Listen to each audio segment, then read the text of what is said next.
Hello and welcome back to another episode of Tech Champions. I'm your host, Daniel Beaty, CTO with AuditMax in Jacksonville, Florida. As you know, we take time each week to sit down with thought leaders and industry experts in the field of technology. We learn about their journey and their mission and get their take on the latest trends in the industry. We always have amazing guests on the show. Today is no exception. Joining us from Dallas-Fort Worth area is Patrick Kelly with MPOWERHealth. Patrick, welcome to the show. Thank you so much. That's a big intro. I hope I can live up to that intro. Yeah, so you're Patrick. You're currently CTO at MPOWERHealth, but I know you've had a number of positions across your career. So starting at HEB Grocery, and then went on to places like Ernst & Young and Fitel. So maybe start by just giving us a little bit of background and talk about your personal journey to this point. Sure. So like you were saying, I started off with HEB Grocery Company. Right, I actually started there at 16 bagging groceries, and I just worked up through college.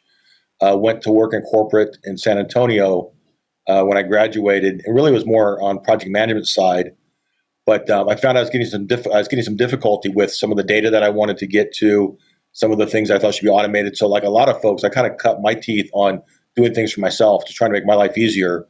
And then before you knew it, I started developing, moved to official development teams, and then was recruited from there to go work for Ernst & Young.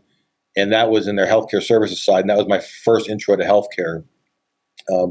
Worked there for a while, really on claims analysis, trying to find claims that may have been fraudulent or paid in duplicate. From there, I went and joined a very small startup. They've been in business since about 96, 97 called Fitel. And it was a really early telemedicine play. We pivoted a couple times, went to an EHR platform, tried doing things around prescription writing, back in the days of Handspring and Palm Pilots. And then from there, we pivoted finally to what we're calling recalls. And our goal was, of course, patient health, but it was also to try to keep physician schedules full, more in the primary care space.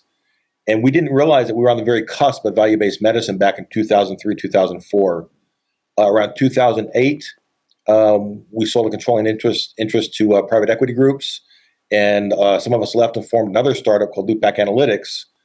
Same thing, value-based medicine, but in the hospital system space, really trying to be in front of the readmission reduction signaling that was coming out of CMS.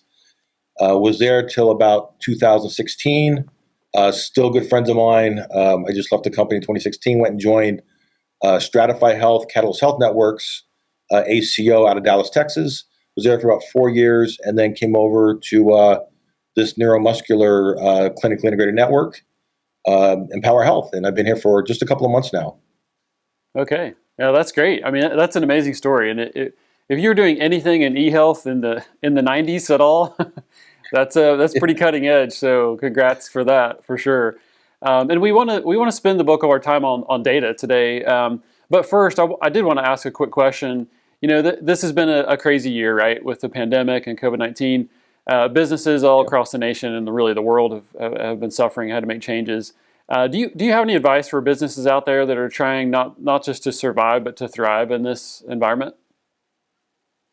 So there's been a lot of people who have been able to thrive in this environment. It's been unfortunate en masse what has happened.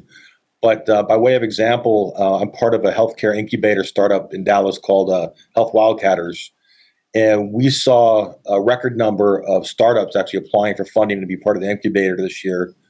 You can look over, you can see groups that are realizing their sweet spot, the Precor, the Mirror Health, so that the telepresence industry is just huge. Online grocery shopping was really, frankly, all but dead a couple years ago. There's a lot of groups that tried it, came back out of it, came back in again. So those folks who are finding their niche in this, which is really more how to stay isolated and be good stewards of our health and our community's health, they're really making good progress in this area.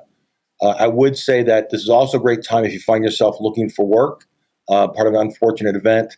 It's a great time to go resharpen your skills, learn something new. Groups like Pluralsight and Lynda, great places to just kind of brush up on some things, but take advantage of the downtime if you can. Yeah, that's great. No, I think that's good advice. I actually have a good friend that owns a restaurant here in Jacksonville, and they've had a banner year. because they've changed. Yep. They've been willing to change and adjusted and changed how they sold their food, and not just people walking in the door. And you've got people right down the street from them that have shuttered the doors because they didn't adjust. So yeah, that's great advice. So let's talk about data for a minute. I know it's something you're passionate about, and I love the way you say that data is at the core of the value that IT can provide, but it's the integration that's the tough part. What do you mean by that? Yeah.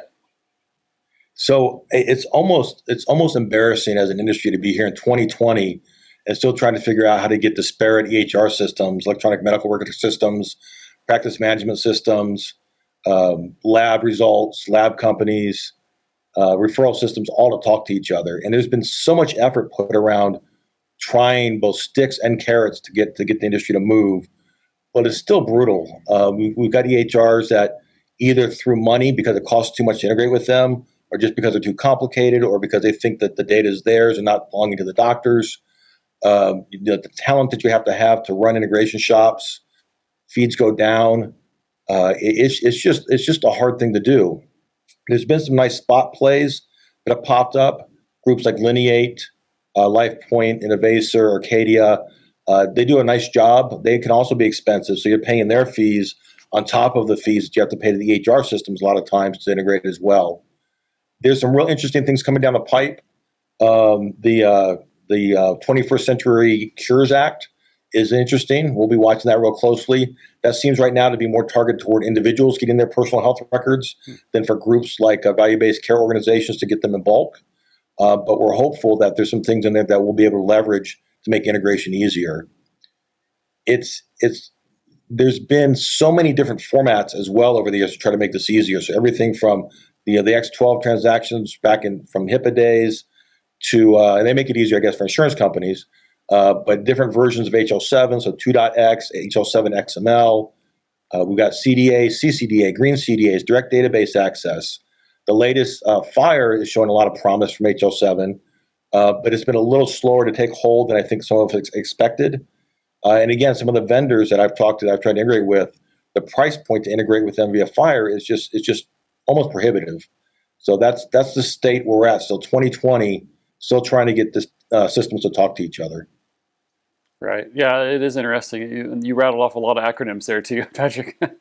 Yeah. No, it's good stuff though, and that continues to be a struggle. And we've had traditional reporting and things like business intelligence for a while, but in our pre-show, you talked some about that progression, right? The journey from legacy reporting and some of the early stages of business intelligence into things like data stories, artificial intelligence, machine learning, deep learning.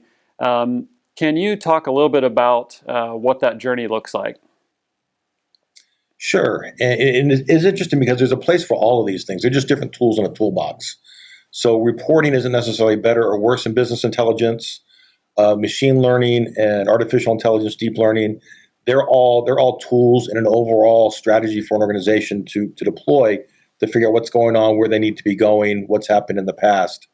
But just by way of example, when I think about reports, if you had maybe a table that was laid out, and you had people that would just come in and drop pictures of cats or dogs. They label pictures cats and dogs and drop these pictures on this table over the course of a couple of weeks. I could use reporting to discern things like the bar graph by genders. I could look at a timeline about how often pictures get dropped on the table. I could do ratio of cats to dogs, very typical kind of blocking and tackling reporting. And then if you want to talk about business intelligence, it's the next level. I can take that same data, feed it into a system like Tableau or Power BI. Excel is still really prevalent in data analysis, and do slicing, dicing, drill through, apply some statistical modeling to it, like linear regression, something along those lines, and make some great decisions. But then if you go through and you take the next level, the next phase with machine learning, deep learning, artificial intelligence, I can now go through and I can analyze those pictures, and I can start looking for things that aren't obvious to people. So there may be temporal events, for example. We may find that there's a high correlation between gender, day of week, and the hours people drop pictures on. So without being a machine, I may not notice that women are more likely to drop pictures of dogs onto a table between 1 and 3 o'clock on a Thursday. And that level of insight can help me make better predictions as I go forward. And that also feeds my data sets back in for more reporting and more data analytics in the future.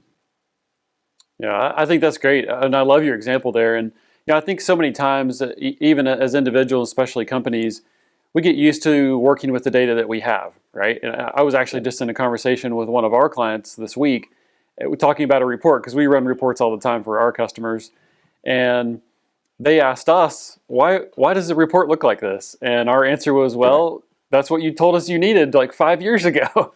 and Okay. and they were like, well, it's ugly and it doesn't provide the data we need. So Yep. it is sometimes good and to take that step back and look and see what's out there. But I find a lot of customers don't really know what's available. So your cats and dog pictures, they may think that's all I get. So Yep. it's great to be able to show them what's possible out there too. There's a lot of you get to make a choice when you're in the data field, and you get to choose whether you want to be a newsmaker or a news reporter. Do you want to be the folks who just take orders for columns and bold this column and justify this a certain way and make sure you have two decimal places instead of one? Or do you want to be the group that goes in, do all that as well as going and say, hey, I noticed this happened. Here's some latest technologies in data analytics. There's some really interesting things going on with machine learning, temporal modes and things like that. So you get to pick which kind of department and which kind of service organization you'd like to be. Yeah, I like that. I like the newsmaker versus the news reporter.